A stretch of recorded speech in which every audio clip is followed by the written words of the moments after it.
Assalamu alaikum, greetings, and thank you all for coming.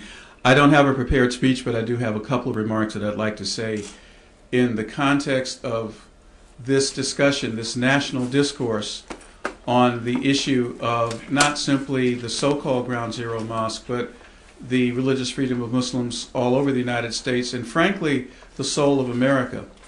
I was on Fox News this morning and happened to have been pitted against, and this is the dynamic of this particular network, a correspondent who was giving some commentary from Jerusalem about comments that Hamas had made regarding the construction of the so-called Ground Zero Mosque.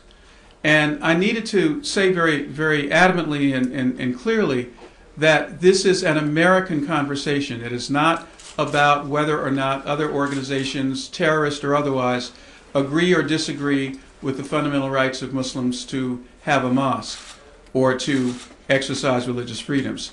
We believe that essentially the issues are threefold. Number one, is it constitutional? Is it protected by the U.S. Constitution? And Imam Bray pointed out that, in fact, there is a First Amendment of the U.S. Constitution that guarantees freedom of religion, not for some religions, but for all religions. The second question is it an appropriate way to begin a process of healing? And there's some who would disagree by saying that the proximity of the mosque or the proposed mosque somehow encroaches on what has been called by some media people as sacred ground. Well, there happens to be a huge amount of commercial development right now in that part of Lower Manhattan. It is not at the site of the terrorist attacks. No one has protested any other building or any other commercial activity going on there. But there are people who now begin to say that this ground is sacred because Muslims who had nothing whatsoever to do with the 9/11 tragedy want to have a community center and a worship center. And the third question really, which I think gets to the heart of the matter, is whether or not the United States of America is going to honor that promise of liberty for all, that promise of doing away with the idea of blanket condemnations of all people when some people in a group do things bad, that promise that we do not have a system of justice based upon accusation but upon evidence, and most of all, that promise that says that the idea of guilt by association and collective guilt is reprehensible. I have, in conclusion, had the opportunity last year in Australia to meet Imam Faisal Abdul Rauf of the Cordoba Initiative and also his wife Daisy Khan. These are people who have really dedicated a great amount of their lives to building the kind of relationships that we think are important between Muslims and other people of faith and other communities in America. They are not people who want to do harm or evil to the country. They are good citizens, they are good Muslims, and they're good human beings. And to see them demonized and dragged through the mud the way some people are willing to do for political gain or for their own political issues and agendas is really reprehensible.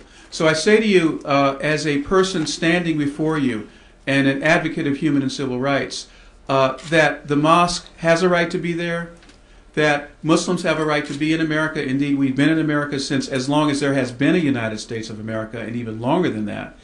And most of all, we are saying to the media and to the civil society that we can have a civil dialogue. We can have a discourse about Islam and other faiths, and we can coexist without animosity and acrimony and bitterness and false accusations. And I believe that that is, in fact and indeed, the best calling to the American dream, the best calling to the principles of the United States, and the best that our country can offer, particularly in a time when so much depends upon building bridges of understanding and trust. So thank you all again for coming.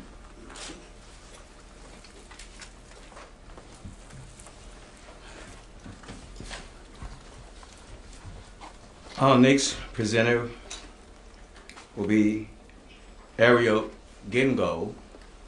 Ariel Gingo comes and she represents TIA, the Interfaith Alliance, America's largest interfaith organization representing hundreds of various different religious traditions in America.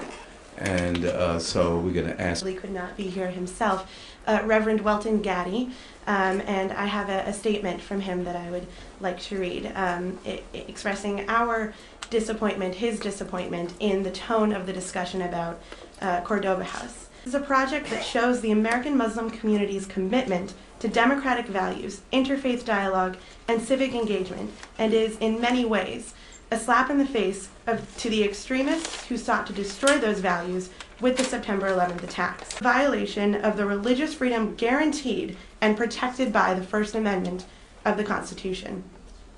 It has been disheartening to see members of Congress and other national leaders cite public opinion polling as a reason to stop the project. In fact, minority from the whim of the majority.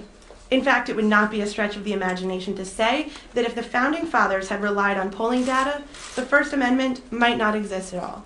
The President and Congress should remember that they have sworn to defend the area.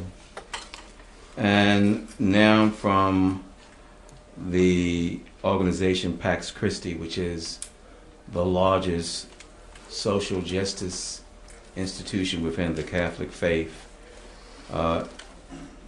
Pax Christi USA, and there's also Pax Christi International, but representing Pax Christi USA, we have Ron Cruz. Ron Cruz, thank you, and welcome.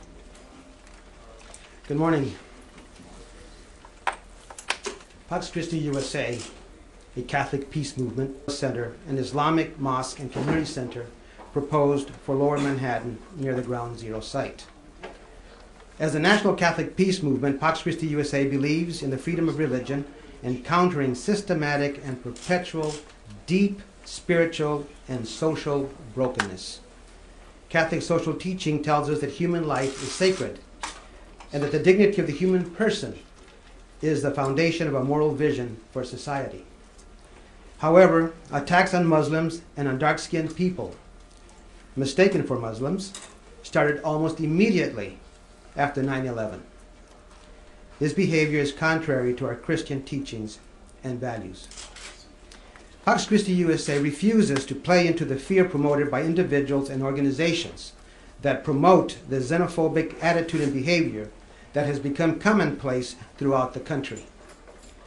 We believe it is contrary to the honor of the victims who died on September 11, 2001, and to the American principles we have been taught to respect all of our lives. American Muslims did not kill anyone. It was extremists who claimed to represent one of the great religions of the world who attacked us. As we all know, Muslims were among the victims on that horrific day, along with Jews, Christians, and citizens of other countries. However, we are seeing anti-Arab sentiments that are not only tied to New York, but are evident throughout the country. Pax Christi USA is in solidarity with interfaith organizations committed to constitutional and civil rights for all people of faith. We congratulate President Obama's affirmation of the right of the Cordova Initiative of New York City to establish a mosque in Lower Manhattan. The Cordova Initiative has consistently been an advocate of positive and progressive relations between the Muslims and Christian communities in the United States and throughout the world. We are concerned that a great deal of the opposition to the proposed project comes from individuals and organizations that are identified as hostile to the legitimate rights and aspirations of the American Muslim community. Not all families of the victims are opposed to the construction of a mosque near Ground Zero, nor do they have fear or bias. Families for Peaceful Tomorrows, a nationwide group founded by family members of those killed in 9/11, stated that, quote, "We applaud President Obama for his leadership on this issue. Simply put, we lost our family members on 9/11-2001, but we will not lose our nation too." Close quote. Pax Christi USA agrees with Families for Peaceful Tomorrow's statement and affirms that the Catholic and Muslim communities of New York and all of the United States can provide positive bridges of mutual understanding and collaboration for making our society stronger and more just for for all people. Thank you.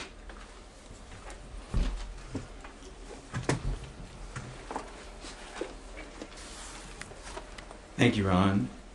I also want to bring greetings from Dr. Aga Saeed, who could not be here, who's in California but is ill. But he is the president of the American Muslim Task Force. And their statement is on the American Muslim Task Force.org. The American Muslim Task Force is an umbrella organization representing many national Muslim and regional organizations in these United States.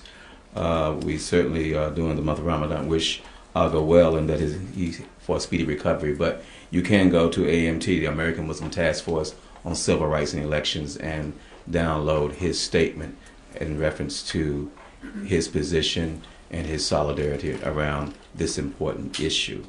Joining us from the local community, we have a statement from a local mosque, and this is the imam. And joining us, if you would please come to the podium to read the statement from the mosque in Maryland. You have a statement to read? Yes, please. Thank you. Thank you so much. And